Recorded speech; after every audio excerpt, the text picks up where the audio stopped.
It's not really a question of like, will your industry be disrupted by someone else? It's who's going to do it, when will it happen, and are you going to be on the right side of that or not? Good message for managers out there to maybe not say no so quickly. I don't think that creativity has anything to do with thinking outside the box, because I think the box is a vital part of the creative process. Where do I take it? Who do I bring that to? What's the process for getting that idea implemented? What resources are available to test out this idea? How do we get feedback on the idea? Like, are people born creative to a certain extent and then that's nurtured into something great? Or are people, can you learn it? Dunn has said, well, some people are creative and some people aren't. And that's also not true. There's no such thing as a not creative human being. If you manage a team or you're leading people, create ways and opportunities for everyone to feel safe, that they can give their most crazy ideas. I can do it in my own way, Exactly. and that's going to develop, and I can put my own experiences and my own personality and my own strengths towards this same thing that somebody else is already doing, and it's going to end up being a different product.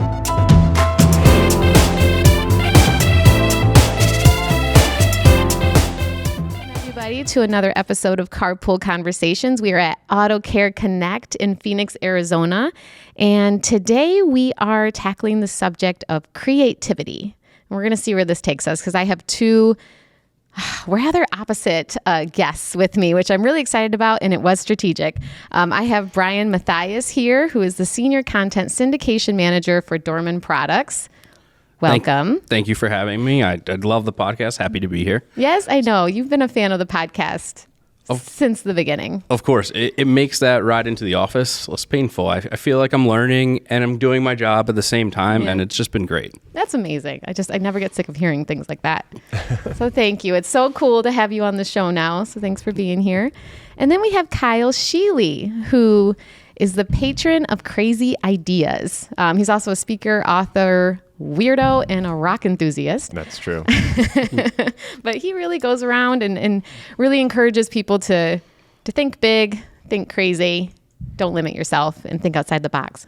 Yeah, so let's tackle this subject of creativity. And one of them, the reason I wanted you to, and I wanted kind of like Brian, who doesn't, I think the normal person wouldn't think that you have a creative role. Right. Yeah, it's ones and zeros in our world. Feels a little black and white. Yep. Yeah. But, one of your messages is like, creativity is every role can be creative. Yeah. And it's ultimately problem solving is what you say. So I would love to just kick us off and kind of get your little spiel. Spiel? The Scheele spiel. Right. Yeah. So trademark. Tell us about creativity. Why is it so important to you? Yeah. So I've been fascinated by creativity for my whole life. Like I tell the story on stage. I started a t-shirt company when I was 17 years old, and just making dumb shirts and selling them to my friends. And it seemed like this was a crazy idea. Like, no one's going to buy this, and I don't know how to run a business. I didn't know how to design t-shirts. I didn't know how to do any of it. But like a year and a half later, I was in Urban Outfitters all over the country, and I was in one store in Canada, so I could tell people I was an international fashion designer. Very exciting. And that kind of taught me the power of like, hey, sometimes chasing an idea that seems crazy actually is a really great move. And so I became really fascinated with like, where do ideas come from, and how do we get more of them? And I realized that like everybody's trajectory is shaped by the ideas that they have and are able to bring to life. And it used to be like you could just kind of have one good idea in your life and that was enough. And now the world is just moving so fast that everything's changing all the time. And it's not really a question of like, will your industry be disrupted by someone else? It's who's going to do it, when will it happen, and are you going to be on the right side of that or not? And so I just started really studying creativity, and I realized like, when you talk to different people about it, everyone describes it differently, but fundamentally it's the same exact thing. Whether you're making a spreadsheet or an art piece or a sculpture or an event, it's all the same steps. And we've done this weird thing where we've said, well, only some of that counts as creative work. Like, oh, if you make a sculpture, that's creative, but if you make a business plan, that's not creative. And that's just not true. And so what we've done is said, well, some people are creative and some people aren't. And that's also not true. There's no such thing as a not creative human being. All of us constantly, I mean, we're creating a podcast right now and we're creating an event here today. But a lot of people would go, oh, well, that's not creative. And because of that, like, your brain is not a truth-seeking machine. It's a belief justification machine. And when you decide, oh, I'm not creative, then your brain kind of just shuts that part off and goes, okay, well, then when I have an idea, just throw it away because we don't do anything with that. And that's a really sad way to limit your life. But also then we end up doing that to other people. And we say, oh, that's so-and-so, they do this. And that's so-and-so, and they do this. It's like, no, that's a human being. And they probably have great ideas. And they probably have inputs and experiences and wisdom that you don't have because they've had a different life journey than you are. And so I just think if we can tap into that and give permission to ideas and create an environment where ideas have a chance, then we'll see better results. Yeah. And Brian, I know you're going to agree with me, not to put words in your mouth, but I just feel like the auto care industry in general needs more creativity, more crazy thinkers, more people thinking outside of the box, less of the limitations. 100%. Just open it up. 100%. I think why it is encouraged in multiple roles. It's kind of still touted as an older industry where there's not something crazy coming out of it. Yes, our world may not be all of the autonomous cars right now. That's where you see creative people. You don't see it in the traditional hard parts, your retail business too much, other than something like AI. But there's people that have to continue to evolve this for this industry. Yeah. And we need more of those crazy thinkers. And it's funny because you come to events like this, like Connect, where you meet almost 1,000 different people and you talk to them for a minute and you realize there's so many people out there that have such good ideas or like are creative brains, but like they don't necessarily bring it to the table. And it's probably because of what you're saying, Kyle, of where maybe they were told at one point they're not a creative person. So they don't look at that as being creative. Or they're not given permission or encouragement to do that. And a lot of roles, like, your boss tells you to do these certain things and then you do those and you think you're doing a great job. Like, but there's never a question of like, hey, do you have any other ideas for how we could make this better or how we could improve this process?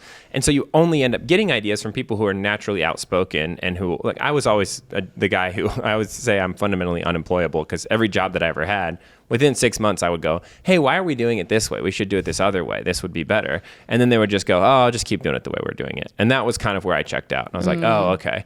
And so people like me are naturally like outspoken and maybe annoying about stuff. And so they're going to push their ideas forward. But a lot of people just aren't that way. And so then you don't end up getting their ideas and they just do the thing that they're told. I had this story. I was doing some consulting work with this really innovative company down in Texas doing like green chemistry work in like oil and gas and these industries where they're pumping a lot of really nasty stuff into the ground. And these guys had come up with this stuff that was like biodegradable. It disappeared in 30 days and it replaced all these really bad actors. And they were just like blowing up, making all this money. And then one day their head chemist was at a conference and just a bunch of chemists from all different industries. And one of the guys was like, hey, this chemical that you guys have developed, it's really interesting. And if you could get it to do this one other thing, it would have all these applications in our industry too. And he was like, oh, I bet we can do that. So he goes back to the lab, comes back and he's like, this opened up this like multiple millions of dollars of annual recurring revenue, totally different industry. And the CEO heard that story and he's like, there's probably not just two industries. Like there's probably lots of places where this stuff could work. And he goes back to his team and they're all like PhD chemists, brilliant people. And he goes, hey, are there other industries that this could work in? And this woman immediately goes like, oh yeah, I just came from this other world. Like our stuff would work great there. We don't even have to change it. It would just work as it is now. And he starts doing the math in his head. He's like, that's like also millions of dollars in recurring revenue. And he goes, why didn't you tell me this? And she goes, you never asked. She's like, I thought I was getting good performance reviews. Like I was doing all the stuff that was on my, to-do list every day. And so I think that happens a lot where there are great ideas that are sitting inside of people's heads, but those people's ideas haven't been given a chance. And so you end up paying those people the same amount of money if you get the ideas out of them or you don't. And oftentimes when you do get the ideas out of them, not only do they feel like, oh, I'm heard and listened to, but then they're also opening up these business opportunities and it gives them something, more engaging to do. Like there are so many upsides, but you have to create an environment where people even know that that's something that you want out of them. Yeah. And a lot of times you hear the phrase thinking outside of the box. So let's talk a little bit about what the box is. Yeah. I think that whole phrase is wrong. I don't think that creativity has anything to do with thinking outside the box because I think the box is a vital part of the creative process. Like I always say that thinking outside the box is easy. If your boss says, hey, we need to get this done in the next 6 weeks. And you go, well, what if we got it done in the next 6 years, right? That's very outside the box. And that's not going to get you the results that you want in your performance review. If you have all of the money and all of the time and all the resources in the world, you don't really need to get creative. You just write a big check and the thing gets done. Where creativity comes into play is when you don't have those things, when you have constraints and you go, well, we don't have the team that we wish we had. We don't have the budget that we don't have the time. All of a sudden, those constraints force creativity. I think about like Apollo 13, spoiler alert if you haven't seen the movie, but it came out like 30 years ago. You had your time. You had your chance. It's been on streaming platforms for a long time. But in that movie, they tell the story of, when this disaster starts to happen. And one of the first things that they did was NASA went, what do they have up there? What's the problem? What's broken? What's working? And what do they have access to fix it? And, they went through all the traditional stuff, like this is the toolkit that they have on board. But they also thought, okay, well, they have these manuals, these flight manuals. And if we tear the covers off of those are kind of made out of like a stiff cardboard material. We can use that for something. They have this much duct tape. They have this much of these different bags and supplies. And then they just locked scientists in rooms and said, figure this out. Like, you can come out of here when you figure out how to save these guys. And it was that kind of the constraints of here's what they do have, here's what they don't, here's what the problem at hand is, that forced the issue. If I were to take you to a arts and crafts store and say, you can have anything you want in here, make something cool, I could probably come back 2 days later and you'd be walking around like, oh, what about this? Maybe I should try this. But if I said, hey, here's a box of popsicle sticks and some glue, and I need you to make a bridge, and you have 30 minutes, like, you would get a bridge made in that amount of time. And I think constraints are just a huge part of the process. But oftentimes we see constraints and then we just go, well, I can't get it done. It's like, no. That's why the creativity is a big part of this. Does that sound familiar to you, Brian? Yeah, absolutely. I think we always look for, hey, how do we do more with less?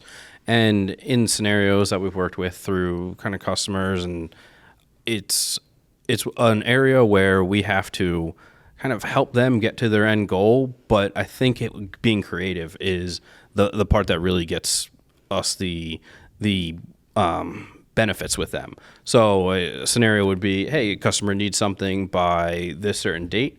Well, we have to come up with creative options on how to accomplish that.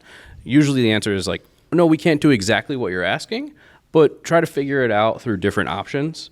And that's where the creativity needs to come. But I do kind of agree with that. The box needs to be there because, like you said, I would like to, put it out in another month. You don't need it right away. You need that, is it limitations? Is that the right word? Yeah, limitations and constraints. Yeah, and I also think that when you're doing that, like you mentioned, sometimes you end up saying, hey, we can't do that, but we can do this other thing. And sometimes that ends up forcing you to go, oh, actually that's what we needed. Like, when you have unlimited resources, what often happens is scope creep, where you go, hey, let's do this thing and it's going to accomplish A, B, and C. And then somebody else goes, well, hey, we kind of are sitting on a lot of cash right now. We don't have a lot to do.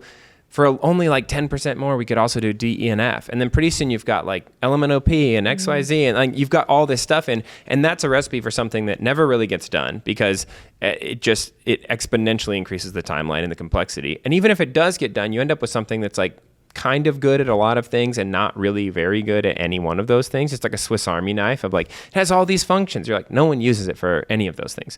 And when constraints come in, all of a sudden you go, hey, the budget got slashed in half. We don't have this time. We have to launch it in 6 weeks. Half the team got pulled onto this other project. All of a sudden you're like, okay, XYZ, element, all that stuff's off the table. And sometimes you end up looking even at the original of like A, B, and C, and you're like, well, we don't really need C, and we really only put A in there because we had B and C. So like, A can wait. And you're like, B is really the thing that we needed to get done this whole time. Yeah. And like you said, like sometimes you go, we can't do that. We can do this. And they go, oh, actually that was fine, but that's what we needed anyway. So all of that gets forced by the constraints of the situation. So just thinking through like the process of like somebody who might have a creative idea and they want to pitch it or something like to that extent. Something I watched one of your keynotes and you had a story. It was actually the story about the t-shirts. And I felt like it was just very scrappy. Like they kept saying no, or you kept getting, no one was answering the phone, or like you have to be asked, and like they don't accept, all these things, but you were kind of scrappy with it. You still did it, or you just didn't take that no for an answer. So there's got to be something, you might want to tell that story real quick, but there's got to be something kind of applicable to somebody in the auto care industry who has an idea, but they're going to be met with some resistance one way or another, and being scrappy about it. Yeah, so the story is I started selling t-shirts out of the trunk of my car when I was 17. I was full-time student. I was in high school.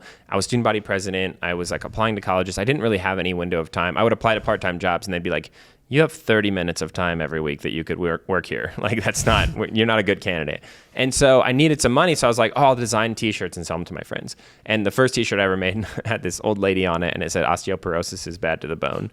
And that shirt sold like hotcakes. And then I just kept making more dumb shirts. And over time, like the first no that I got was I got called down to the principal's office and he said, you can't run a business on campus.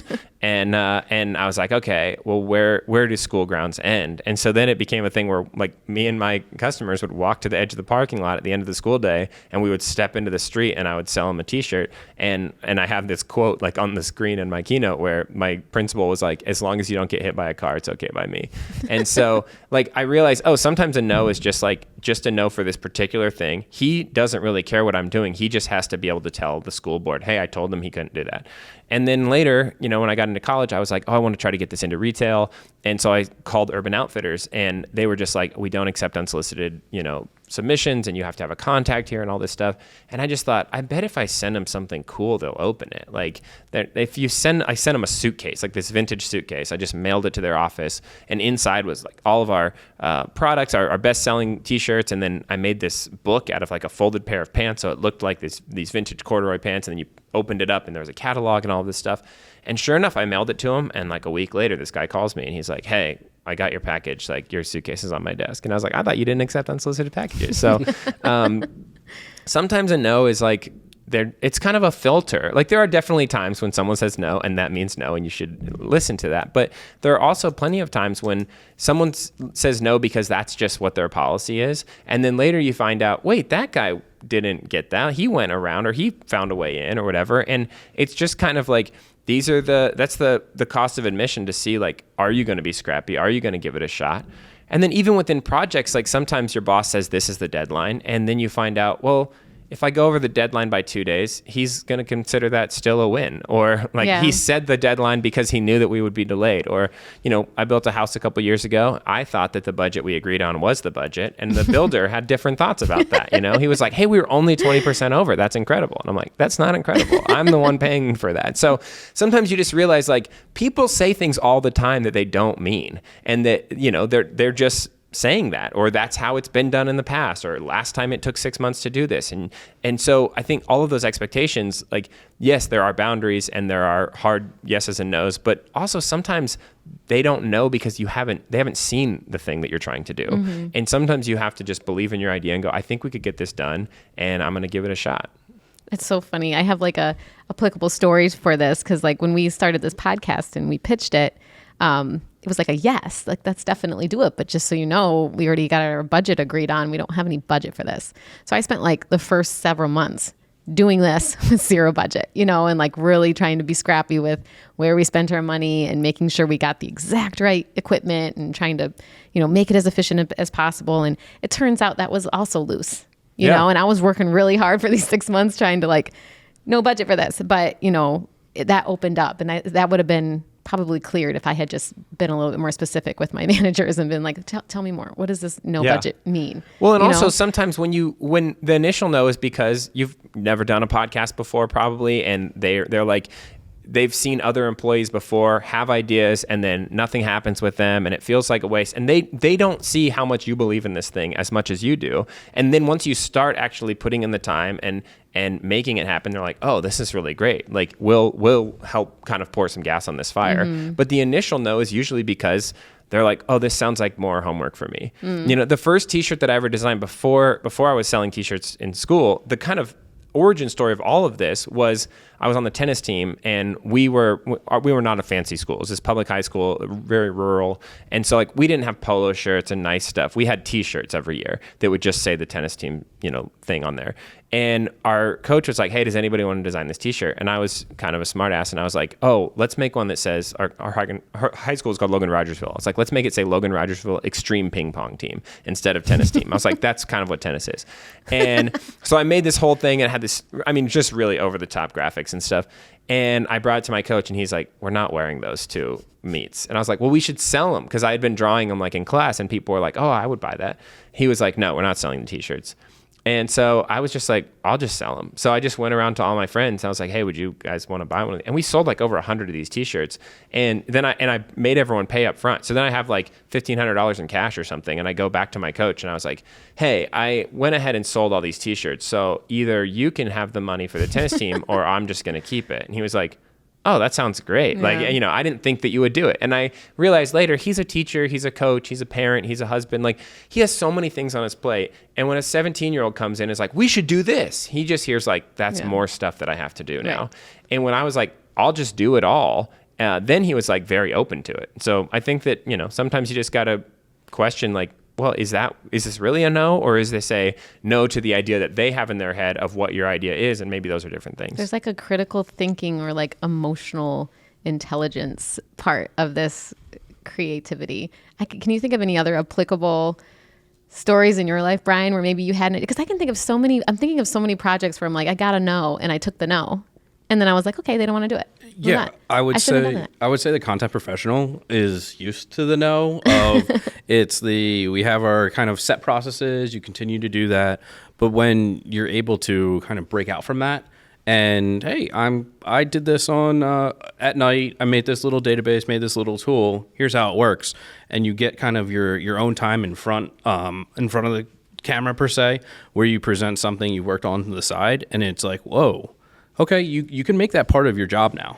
Yeah. So there are those opportunities, but a lot of the times, it doesn't fit right now. We're too busy, that type of thing. Yeah, and I almost, you mentioned in the beginning, Kyle, about creating like an environment where creativity can really blossom, And I think with your story specifically with like getting no's from Urban Outfitters, I think of that scenario in an office with like a manager, right? Like it's a good message for managers out there to maybe not say no so quickly to everything. Maybe give some of these projects a chance. Yeah. And to give also frameworks and stuff for people to work around. Like, we're talking about constraints. And I think that one of the questions I always ask leaders is two questions. Do your people know the problems that are keeping you up at night? Do they know the things that you're worried about? Because a lot of times they don't. A lot of, employees know, this is what I was told to do. I'm doing this thing. These are my measurable metrics. And they don't necessarily know, oh, my boss is worried about this competitor or this market trend or these tariffs or whatever. And so do they know that? And then second, just as important, do they know what's the process for suggesting a solution to one of those things? Like if I work for you and I have an idea that could solve your problems, like where do I take it? Who do I bring that to? What's the process for getting that idea implemented? What resources are available to test out this idea? How do we get feedback on the idea? Because if I don't know those things, then probably what happens is what happens to most people's ideas. You have them and you go, huh. And then that's kind of the end of it. That's the end of the idea. And so if you can create an environment where you give permission to ideas and you go, hey, we don't have all of the budget and all the time to just go crazy. Like you still have things that you were hired to do. But hey, if you're thinking about this stuff, these are kind of this is the direction we're trying to go in. And this is what I, as a leader, am, beating my head against every day trying to solve. If you have any ideas for that, like I'm all ears. I think just creating that environment and giving permission to that is huge because most people have never had that in their jobs. Yeah. And I guess one question that, we kind of talked about in our pre-call that I think is important is the nature versus nurture when it comes to creativity. Like, are people born creative to a certain extent and then that's nurtured into something great? Or can you learn it? Like if you're already almost 40 years old and you've never felt like you're a creative person, can you become more creative? And absolutely. So yeah. I mean, I would say it's both. I think that like anything else, some people are born very athletic and some people come to athleticism later in life and maybe don't have like the best genetics and they're not going to be a world-class Olympian or something, but they can still go out and run or they can lift or they can, do whatever. It's a matter of some people, obviously, at anything in life. There are people who are naturally gifted and there are people who are less naturally gifted at that thing. But I don't think that there's any such thing as a creative or a non-creative person. So one of the things that I always do when people say that to me is I'm like, have you ever cooked a meal? Like, have you ever looked in your fridge and gone, I have to make something out of this. I only have these three. That's creativity. Mm-hmm. Like that's a creative act. And so if you can go, oh, okay, yeah, I've done that before. Okay. Have you ever had a deadline that was the last minute and you didn't think you were going to get it done and you figured out how to do it? That's creative. Have you ever entertained your children when the TV broke or whatever? Like that's Dear creative. God. So then if you can do that, well then we've accepted, okay, I am a creative person. At best, the worst thing you can say is, well, I'm just not a very good creative person. Okay, well we can take you from a B to an A, but we can't take you from I can't do this at all to I can do this. Like you just have to acknowledge and accept you have been doing this your whole life. To be a human being is to be creative. And it's just how do we nurture those things and how do we continue to get better at them? Yeah, I almost wonder, like, because we talk a little bit about, you know, using creativity in your personal life. And sometimes that's easier, right? Because you don't have necessarily managers you might have a wife, you know, Yeah. but you don't have like a manager in your personal life necessarily telling you no all the time. And you know what your restrictions are, and you kind of in a lot of ways develop those limitations, whether it's, you know, from your own aspirations or whatever, your own values, you know, you have your limitations around things, but you're still able to do a lot with your personal life that's very creative, like some of the examples you just said. And maybe people don't make that connection of like bringing that into their professional life. I think there are also pros to having a defined problem to solve. You know, one of the things that, like, I was talking with a friend recently, and he's a very talented like painter and sculptor and designer. And I was like, hey, what are you working on? He's like, man, I've just been like, I haven't been feeling inspired lately. I haven't had like an idea that I wanted to work on. And I think that happens to a lot of people. Like, they might have an idea personally, but they're like, well, I don't know what this is for, or what the benefit is, so I'm not going to do it. Whereas at your job, you know what the objective is. You know, this is the problem that we're trying to solve. This is the market we're trying to get into. And so you have like a thing to aim that creativity at. So I think there are pros and cons to both. I mean, sometimes it is fun to just make something for no reason at all. But sometimes it's really satisfying to go, we had this really difficult problem and we worked together and put our heads together and solved it. And that was creative. Do you have is any of this sparking anything in you, Brian? Absolutely. So kind of back in the day, I also had my own little t-shirt brand. I think it's something that creative people do. It was centered around flat track motorcycle racing. I had a little brand with a friend. But that was hard to always bring into the work life of like, hey, how did my t-shirts actually come into the work life? But when I explain that story to people, I go, oh, wait, I am a little creative. I think just that recognition in your creativity can come from just conversations of what you do outside of work. Mm-hmm. Yeah, and like kind of bringing those things in. Let's talk a little bit about belief. There's a lot of conversation about if you believe you're creative, your brain will believe you're creative and you'll get more out of it. Yeah. Where does belief come into play? Yeah, I think, like I said earlier, like your brain is not a truth-seeking machine. It's a belief justification machine. There's this quote that I share from Warren Buffett, and he says, what the human being is best at doing is interpreting all new information so that their prior conclusions remain intact. It's easy for us to go, well, this is the thing I believe, and this is how I've been operating my whole life, and so I'm just going to continue to believe that, which means that when, you know, we see this all the time, you show somebody evidence of like, hey, this thing that you said is wrong, and they just ignore what you said, or they kind of plug their ears and go, la, la, la, la, like. And so when it comes to creativity, when people have this belief of like, I'm not a creative person, then their brain's like, cool, then we won't come up with any ideas and we won't do anything with that. Or we'll just constantly, you know, anytime an idea does come up, we'll go, oh, that must be for someone else. It's not for me. You know, you mentioned somebody being 40 and having not seen themselves as creative their whole life. I didn't think I was creative or like an artist until I was in my mid-30s. And I would have other people tell me like, Kyle, you're the most creative person that I've ever met. Like I was in college and we had an art guy come in and speak to our class and he was like, who's the most creative person you know? And one of my friends raised his hand. He was like, Kyle. And I was like, I'm not creative. And he was like, you made your desk out of a pool table that you pulled out of a dumpster. And I was like, yeah, but it seemed obvious to me. And I think that sometimes the things that seem obvious to you, you think, oh, well, that's not valuable because like it's easy. But over time, I've realized, oh, no, I am a creative person. And that has led me to realizing like, oh, I can try anything. I can try all these different ideas because you also realize that people who are like professional artists, professional creatives, they also struggle with doubt and insecurity and imposter syndrome. And so you're like, oh, we're actually all a lot more alike than we are different. And when you acknowledge that, then it gives you permission to go, okay, well, then I can try this thing because that person also didn't know what they were doing. And it's just in retrospect, we see, oh, that idea worked. So that person must have believed in it the whole time. That's not how it goes. Yeah, I almost wonder if there's something to be said too about the crazy creative ideas, right? That like, okay, maybe people shouldn't be so timid to share the crazy ideas just because it could spark something. Like once you share it, then your manager or your colleagues or your friends can say, yes, but you know, these parameters, but like love this idea and it can grow into something that's feasible and reasonable. Yeah. But you know, that original spark is probably really important too. Yeah. And creativity is not like this easy linear, it's very messy. It's a messy process. And a lot of times the final idea that you end up with is so like you have to follow this weird rabbit trail back to be like, oh yeah, we started with this idea, but then someone said we can't do this, and so it changed into this, and then this other thing came in. And so like if you shut down that initial idea, then you never get all of that other stuff that comes out later on. You have to allow a time for like open thinking and there's no wrong answers. Let's just throw a bunch of stuff at the wall. And then over time you pick an idea and then you evolve that idea into its final form. You go, okay, well, this is the timeline that we have. This is the budget that we have. This is, this podcast. Like we have 4 cameras here and 2 more cameras wandering around. and so like this is a video podcast, but it's also an audio podcast. But this could have been an interview that was published in a book that we wrote down, and that would shape how it works. Or you could have interviewed us and then written an essay that was like all of it's the same content, but it evolves into different shapes and forms, and that shapes how that final presentation is. And every idea is like that. Every idea starts somewhere and then has to change over time. But if the first response to an idea is like, oh, nope, that won't work, then we miss out on what that thing could become.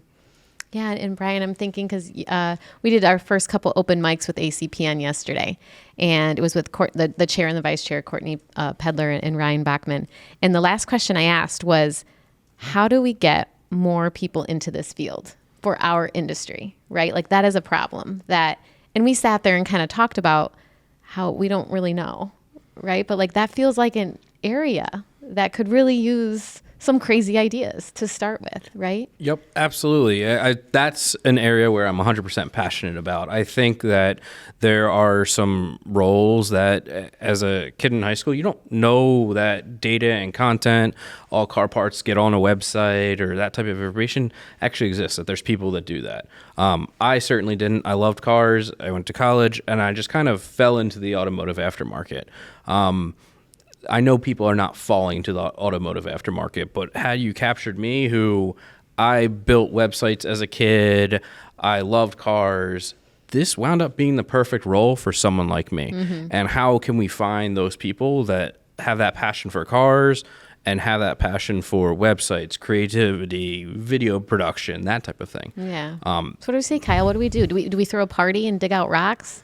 Well, I think part of it is like, again, letting people know that this is a problem. Like most employees don't think, oh, it's my job to help us find other people to do their job.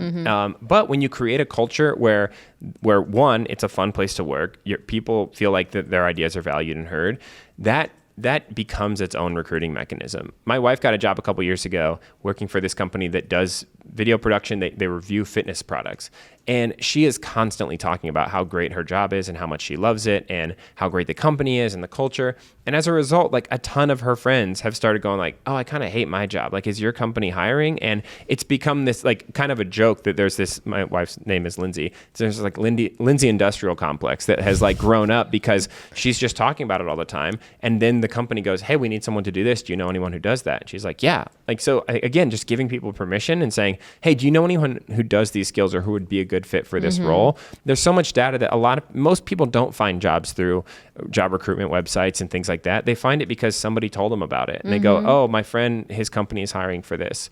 I think about this all the time because I'm always curious about how did people find out about their jobs, because no guidance counselor was ever like, hey, you could travel around and talk at companies for a living. I never knew that was a thing until I was in my 30s. And then people were like, hey, this is a job that you can have. My entire life was changed when I saw a Facebook advertisement when I was in my 20s that was like, you can go speak in high schools. And I was like, that's a job that people have. And I went and did that for 10, 12 years and then got into the corporate market. And so a lot of it's just figuring out, how do we let people know about this job? How do we let them know like what it is and what the cool companies are to work for and what the opportunities are? What does that day-to-day look like? Because you're right, like high school kids don't hear about that stuff. They hear about like 3 jobs. They're like, you can be a plumber or a doctor or a lawyer or a teacher. Like that's it, you know? And we have to go, no, actually there are so many amazing jobs out there. There are so many cool companies. And I think if you can show people, hey, we've created an environment where you get to do interesting work that fits your skill set and that makes a difference, and like you go home knowing, hey, I made that thing or I helped this thing happen, you'll find great people. Great people gravitate to those roles. Yeah. And just thinking out loud, specifically with this ACPN community that we have, you guys love each other. Like, You're Yes. like, these are our people. These are our I was people. joking- These are our friends. Yeah, I was These joking are- yesterday. I kept thinking of that song. They're not like us. They're not like us. That's kind of like how I feel like ACPN community is. You guys really kind of found your pack, you know. But one thing you guys aren't as good at is like, you know, marketers. We talk all like, I mean, before I even got this job, I'd go on LinkedIn and just talk about how, you know, the things I was involved with in the industry. You know, I was the chair of Yang, or I was doing the Marcom committee for the Auto Care Association, and my the culture at the company I worked for, and just kind of give an insight into my job because I loved it. Very similar to your wife. And eventually they hired me. How cool is that?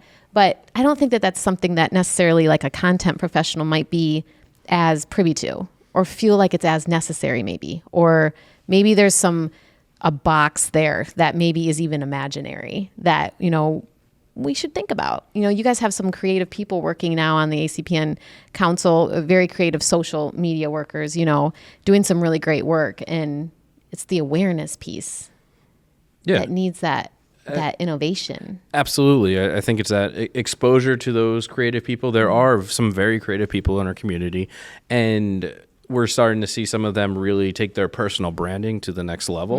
And that inspires others. I think watching, we might not always be kind of the first to do something, but we are definitely thought out when we go to approach something. We see success with branding from certain individuals, the more eagerness to post online about themselves, what they're doing. I think that it has encouraged more people. We're not known to be the quickest adopters. That's kind of a systems type thing. You have to kind of be a little slow there and be cautious, but I think we're kind of turning a corner here as a content professional and really appreciating the personal branding and just conversations like this podcast. If you can hear this conversation that we're having now on your way to work, maybe you might post about your day on LinkedIn or something. Yeah, and your passion comes through, specifically with the content professionals. Like, you guys are passionate about what you do, and that comes through. And I think if you're passionate about it, other people start to become curious. And, you know. And I always say, like, there's no such thing as an idea that just comes out of nowhere. Every idea is just two or more existing things that somebody combines in a new way. And so, you know, you didn't invent podcasts. You took a podcast and you said, what if we brought that into our industry? And what if we made content about this thing? Everything is that. Uber is just taxis plus an app, right? And then sometimes it's like minus something. Like Alamo Drafthouse is a movie theater minus cell phones and distractions. And they built an entire thing around that.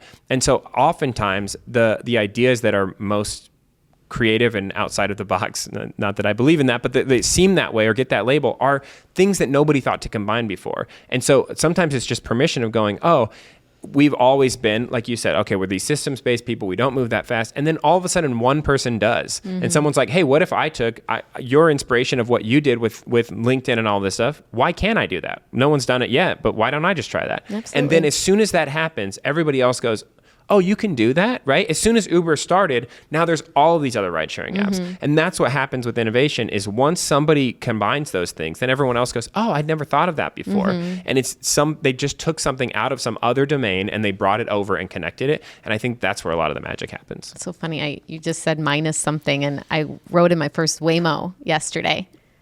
How was that? It's an Uber minus a driver. I know. Whose idea was it, like Uber minus the driver? The driver is like this hugely important part of Uber. Yeah. You know, that was wild.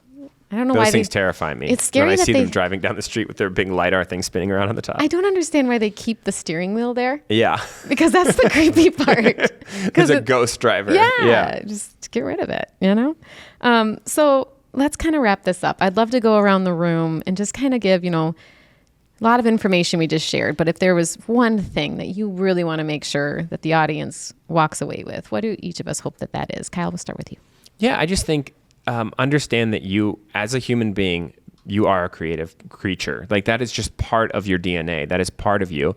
And so then ask yourself, like, what do I want to bring into the world, right? Everything that ever pushed us forward in life and society and industry, it all came because somebody was dissatisfied with the way the world was. They're like, this is a pretty good start, but I have some ideas for how it could be better.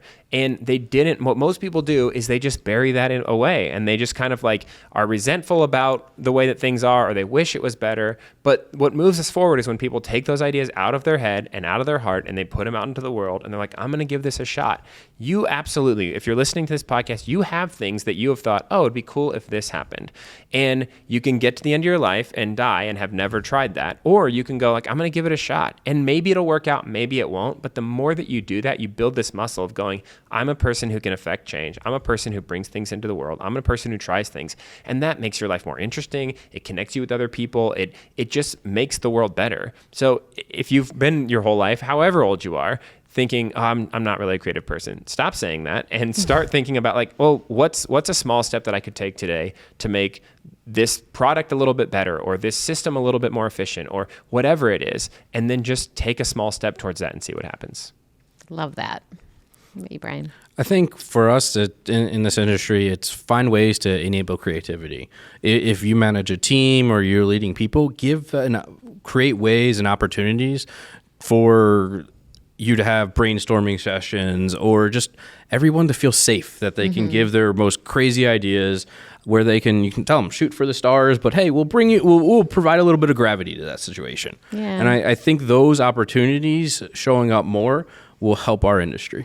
Yeah. And I think like celebrating them, even if the idea isn't quite finished, but still like celebrating the people that are bringing them to the table. Absolutely. And celebrating people, just for bringing them to the table. Yeah. Henry Ford had this thing where he said that he told his managers not to keep track of ideas that didn't work, because he didn't want to have a list of things that they had tried and failed at, because he's like, well, then people are going to say, hey, we tried that and it didn't work. He goes, I want people, maybe someone 5 years, 10 years from now is going to solve that problem. And if we keep this giant record of failures, that doesn't help. What we want to do is celebrate when people win and celebrate when people try and bring ideas to the table, because those are the inputs that end up with creative outputs. I love that you just mentioned Henry Ford, because I was thinking during this conversation, I'm like, we're part of the auto industry, and the automobile at one point was an insane idea. Yeah. And think about like where it came from, like even just like a carriage without horses. Yeah. What? Yeah. That's like a Waymo back then. Exactly. Right? Like exactly. What? So it's just kind of cool. Like, crazy ideas can turn into a whole industry. And in mine, I think, one of the things like in my most creative ideas, the thing that's always limited me is looking around. You start to do research, start to see like what else is out there, similar to your idea. And you see like, oh, someone's already doing it. Cross that one off the list, and it just kind of like feels like you're just crossing things. Like you have these ideas, but I think when I started stepping out and just doing it anyway, like, someone's already doing it, but I could do it in my own way, Exactly. and that's going to develop into something else. And I can put my own experiences and my own personality and my own strengths towards this same thing that somebody else is already doing. And it's going to end up being a different product. Yeah. And you're going to reach people that they don't. We didn't stop with Henry Ford. We didn't say, well, we've got one guy making cars. That's all we need. Right. Yeah, Other people made different cars, and even making parts for those cars. There are people who make different. You can buy 4 different alternators for your car. Nobody stopped and said, well, no, we've got an alternator. Like there's a market out there for that. And other people might resonate with your company more than they resonate with another. Yep, absolutely. Thank you guys so much for taking the time to do this. I loved this conversation. I'm super inspired. Absolutely. It was great. Yeah, thanks so much.